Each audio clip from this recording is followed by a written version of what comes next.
आप सबको नमस्ते। ये जो मैंने श्रृंखलाएं शुरू की है धर्म के प्रश्न उत्तर की, यानी धर्म पे आप लोगों के क्वेश्चंस होते हैं, उस पे मैं उत्तर देने का प्रयास करता हूं और मेरा प्रयास यही होता है कि मैं उत्तर ऋषि के द्वारा बताए गए रास्तों पे ही बताऊं, यानी कि मेरा उत्तर वही हो जो ऋषि का बताया हुआ हो। तो चलिए, प्रश्न इसमें जो है ये हमारी श्रृंखला में ये जो नया आया है, तो इसमें प्रश्न हुआ कि हम बहुत कुछ सुनते हैं, बहुत कुछ देखते हैं, पर कैसे जानेंगे कि वो सत्य है कि नहीं है? कैसे जानोगे? तो उसके लिए तृतीय समोल्लास में महर्षि दयानंद सरस्वती जी ने उसमें परीक्षाएं दी हैं कि प्रमाण कैसे होते हैं, कैसे जानोगे आप, क्या क्या परीक्षा लेनी है आपको। पहला उसमें बताते हैं, वो क्या है? एक, जो जो ईश्वर के गुण, कर्म, स्वभाव और वेदों से अनुकूल हो, वह सत्य और उससे विरुद्ध असत्य है। इतनी सुंदर बात है। ईश्वर के गुण, कर्म और स्वभाव। गुण क्या है? सत्य उसका गुण है। न्याय ही करना उसका गुण है। आदि आदि ऐसी चीजें जो है, तो उसमें क्या आता है कि हाँ, जैसे उसके ये गुण है, वो ही सत्य है। ईश्वर का गुण है, किसी में लिप्त नहीं होता, किसी से अटैच नहीं होता। दृश्य जो चल रहा वो नहीं होता। उसको महर्षि पतंजलि ने बड़ी सुंदर तरीके से अपने योग दर्शन में बता दिया है। क्या कह दिया है? कि किसी उसमें नहीं फंसता है, फलों की उसमें नहीं फंसता है वो। वही पुरुष विशेष होता है, वही ईश्वर होता है। आदि आदि। तो जो जो ईश्वर के गुण कर्म स्वभाव के अनुकूल है, वो सत्य हो सकता है।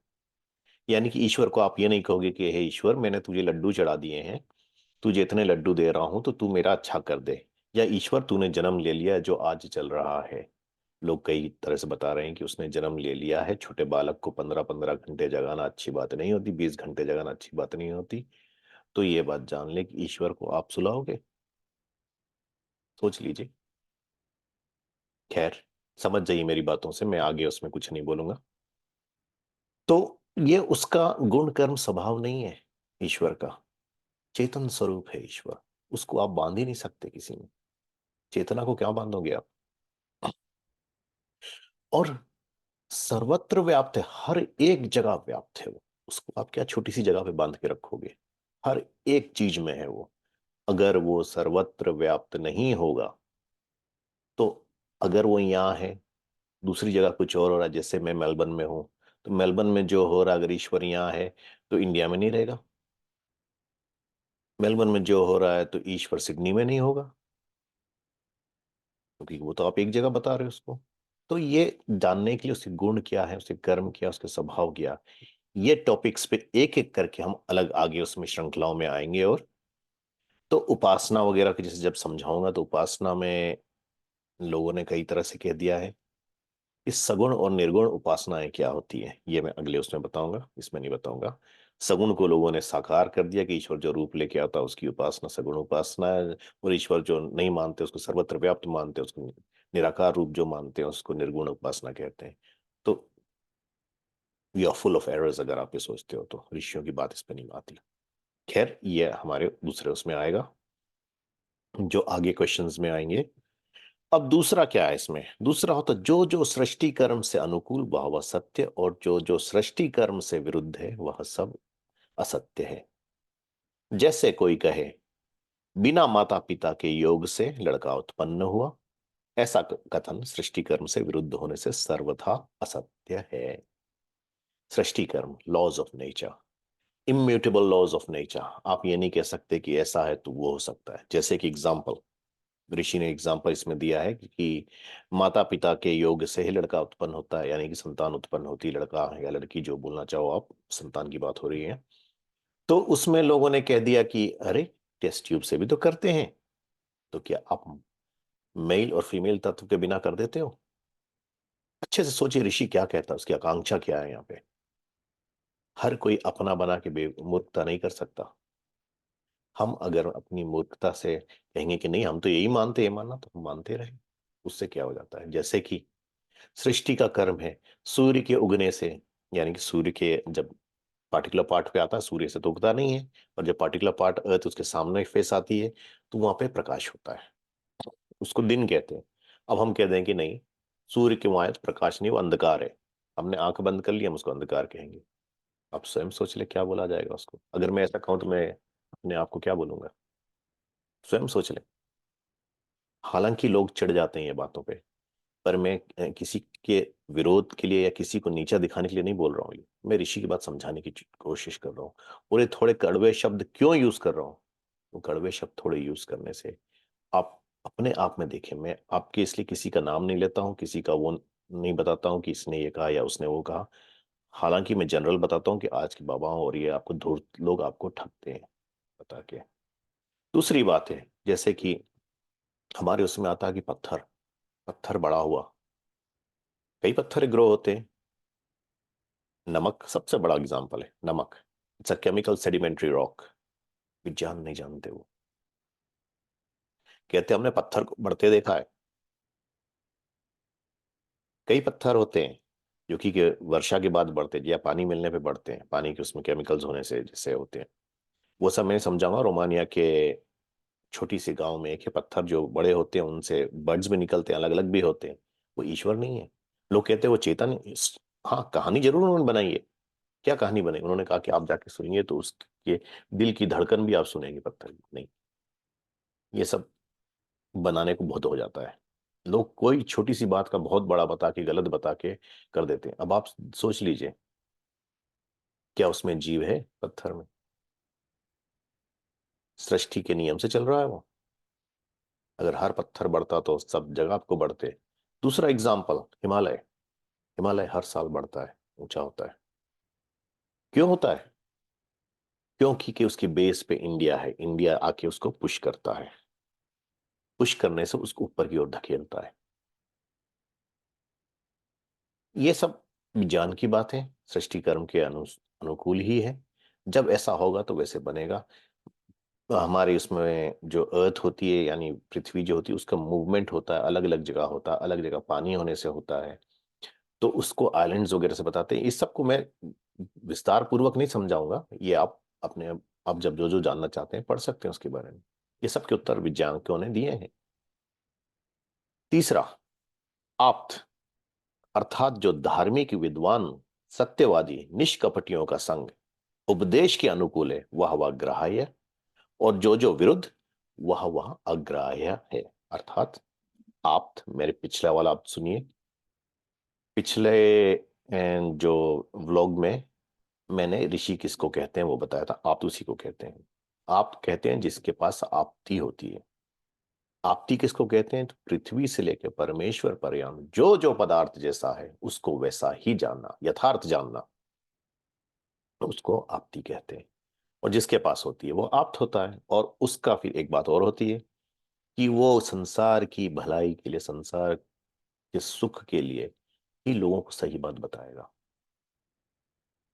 मैंने उसमें ये बात भी बता दी, आप चाहे कुछ बोलो, उसको पत्थर मारो, ईंट फेंको, गोबर मारो, जैसे महर्षि दयानंद पे किया गया था।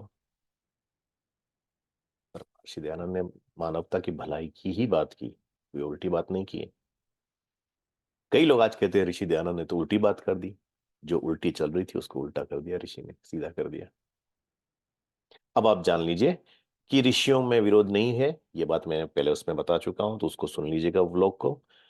तो इनके जो उपदेश होते हैं, इनका संग होता है, इनके आचरण जो होते हैं यानी कैसे जी रहे हैं क्या हो रहा है, देखने पे उनका संग कैसा हुआ, उनके उपदेश के अनुकूल जो है वो ग्राह्य यानी कि ग्रहण करने योग्य है।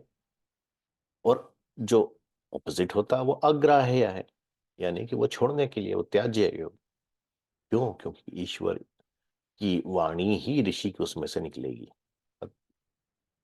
ईश्वर को देख के, ईश्वर से जान के ही ऋषि लोगों को बताए, इसलिए वो सत्य ही बोलेगा।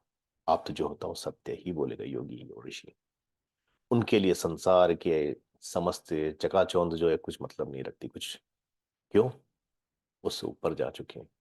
उन्होंने सर्वत्र ऐश्वर्य, या जितना ऐश्वर्य आप देखते हो संसार में ना, उससे भी कई गुना ऐश्वर्य देख चुके हैं, वो ईश्वर को देख चुके हैं।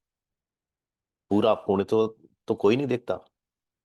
क्यों? इसीलिए कठोपनिषद ने कहा है कि वो उसको, वो अनंत है।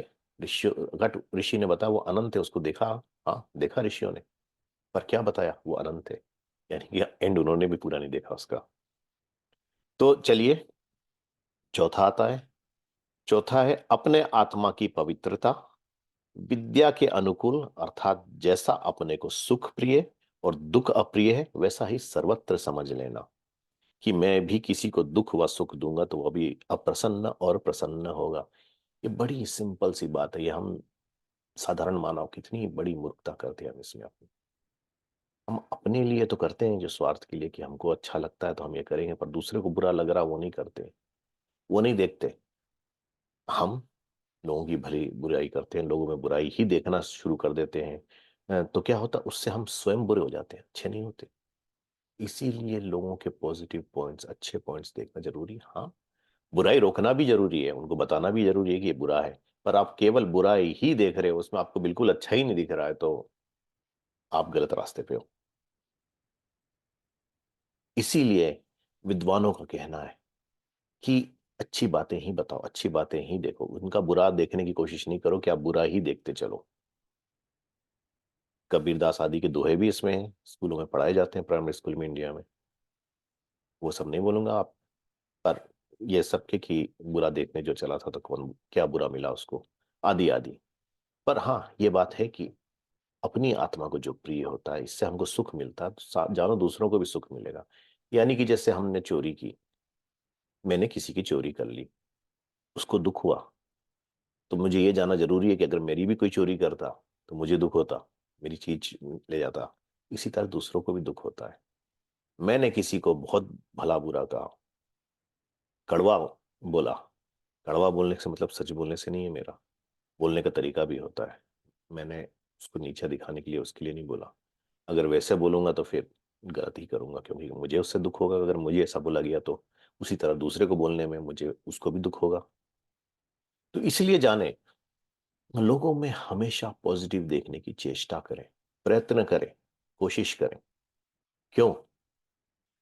क्योंकि कि एक तो आपका मन प्रफुल्लित करेगा वो, और उनकी अच्छी बातें जो है उसको लेके आप क्या करोगे, फिर उठाना चाहोगे अपने आप को, वो बातें ग्रहण करना चाहोगे।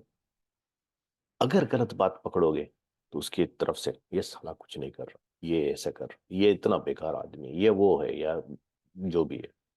तो वैसे करने में क्या होता, आपका मन तो कचोटता ही है। आपके मन में वो नहीं, गंदगी जो आती वो तो आती है। दूसरों को देखने में आपकी नजरों से केवल वही दिखने लगता है, आप उसी में फंसे रहते हो।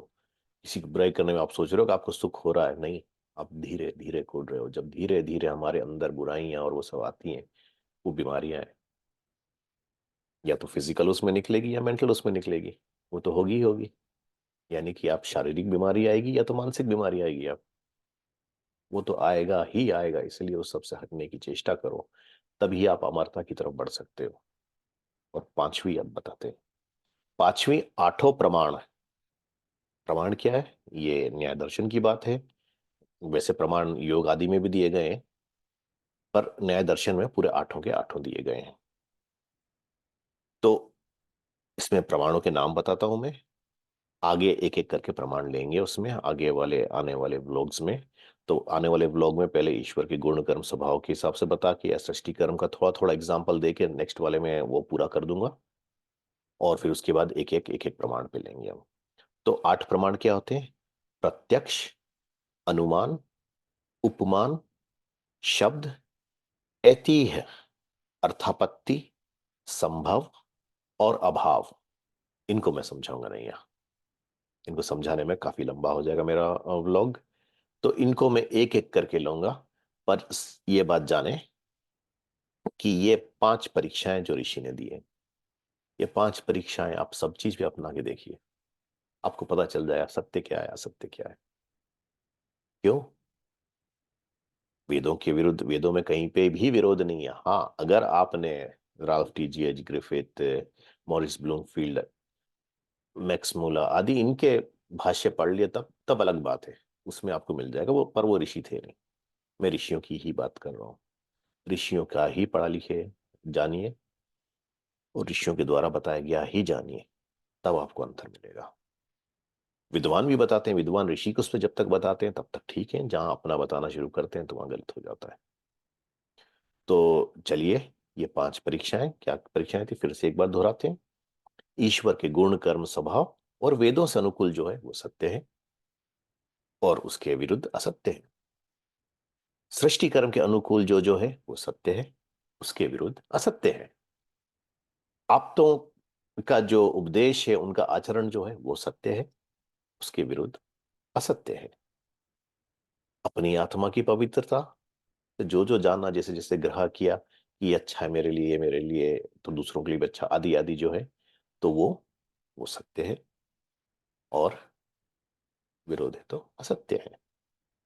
पांचवा, जो 8 प्रमाणों पे बैठता है वो सत्य है, उसके विरुद्ध असत्य है। 8 प्रमाण: प्रत्यक्ष, अनुमान, उपमान, शब्द, ऐतिह्य, अर्थापत्ति, संभव और अभाव। ये आगे मैं कवर करूंगा। तो ये हमारे 5 टेस्ट हो गए। ये टेस्ट आप सब चीज में लगा के देख लीजिए, अपना के देख लीजिए, खुद देख लीजिए, मेरी बात नहीं मानिए, और देख लीजिए। और हाँ, कैसे करिए? पूर्वाग्रह से नहीं, यानी कि प्रेजुडिस से नहीं, अपना ओपन माइंड करके सचमुच में जानने की चेष्टा से कीजिए, तब जानेंगे आप। धन्यवाद। आप सब खुश रहें, विद्या ग्रहण करते रहें, ऋषियों के रास्ते पे ही चलते रहें, उसी से मुक्ति का साधन है। धन्यवाद। नमस्ते।